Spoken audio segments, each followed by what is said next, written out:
আসসালামু আলাইকুম ওয়া রাহমাতুল্লাহি ওয়া বারাকাতুহু। আখিরি চাহার সম্বা মূলত ফার্সি শব্দ। আখিরি অর্থ শেষ, চাহার অর্থ সফর মাস, আর সম্বা অর্থ বুধবার। আখিরি চাহার সম্বা শব্দের অর্থ সফর মাসের শেষ বুধবার।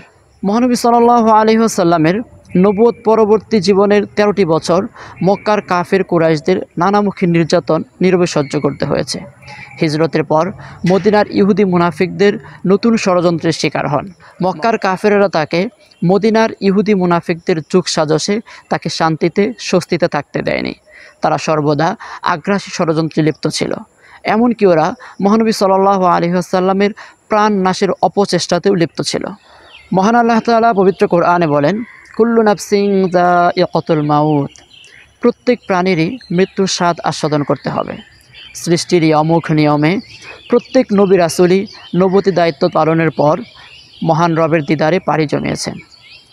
সিরাতে রাসূলুল্লাহ সাল্লাল্লাহু আলাইহি ওয়াসাল্লাম গ্রন্থে ইবনে ইসহাক রহমতুল্লাহ আলাইহি লেখেন, সফর মাসের শেষ দিকে কোনো এক মধ্যরাতে মহানবী সাল্লাল্লাহু আলাইহি ওয়াসাল্লাম বাকিউল গরকাত তথা জান্নাতুল বাকি কবরস্থানে গিয়েছিলেন। তিনি সেখানে মৃতদের জন্য মোনাজাত করেন। সেখানে রাসূলুল্লাহ সাল্লাল্লাহু আলাইহি ওয়াসাল্লামের মুক্তকৃত দাস আবু সুহাইব হিবারও উপস্থিত ছিলেন। হিবার বলেন, রাসূলুল্লাহ সাল্লাল্লাহু আলাইহি ওয়াসাল্লাম আমাকে বললেন, মহান আল্লাহ তাআলা আমাকে দুটি বিকল্পের একটি পছন্দ করতে বলেছেন। এক, দুনিয়ার সকল ধনভাণ্ডারের চাবি ও দীর্ঘ জীবন, অথবা মহান রবের দিদার, তাৎক্ষণিক বেহেশত।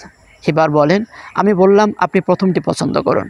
রাসূলুল্লাহ সাল্লাল্লাহু আলাইহি সাল্লাম বলেন যে আমি দ্বিতীয়টি পছন্দ করেছি।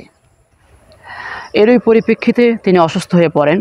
তিনি প্রচণ্ড শিরোপেরা এবং অসহ্য মাথা যন্ত্রণায় ভুগতে থাকেন।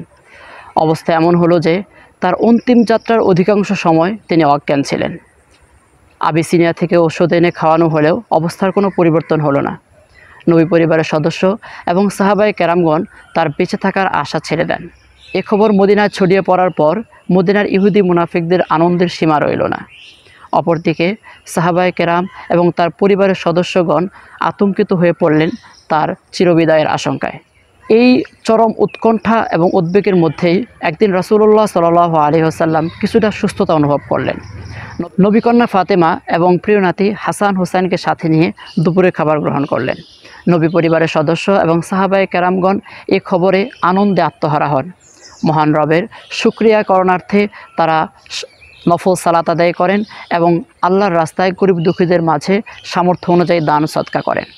দিনটি ছিল সফর মাসের শেষ বুধবার। যদিও দুপুর গড়িয়ে সন্ধ্যা নামতেই রাসূলুল্লাহ সাল্লাল্লাহু আলাইহি ওয়াসাল্লাম আবার অসুস্থ হয়ে পড়েন। এই দিনকে স্মরণ করেই মুসলিম উম্মাহ আখিরি চাহার সম্বা উদযাপন করে। পৃথিবীর সব মুসলিম দেশে দিনটি যথাযথ মর্যাদায় উদযাপিত না হলেও বাংলাদেশ সহ ভারতীয় উপমহাদেশে দিনটি বিশেষভাবে উদযাপিত হয়। এই দিন উপলক্ষে আমাদের দেশে শিক্ষা প্রতিষ্ঠান বন্ধ থাকে।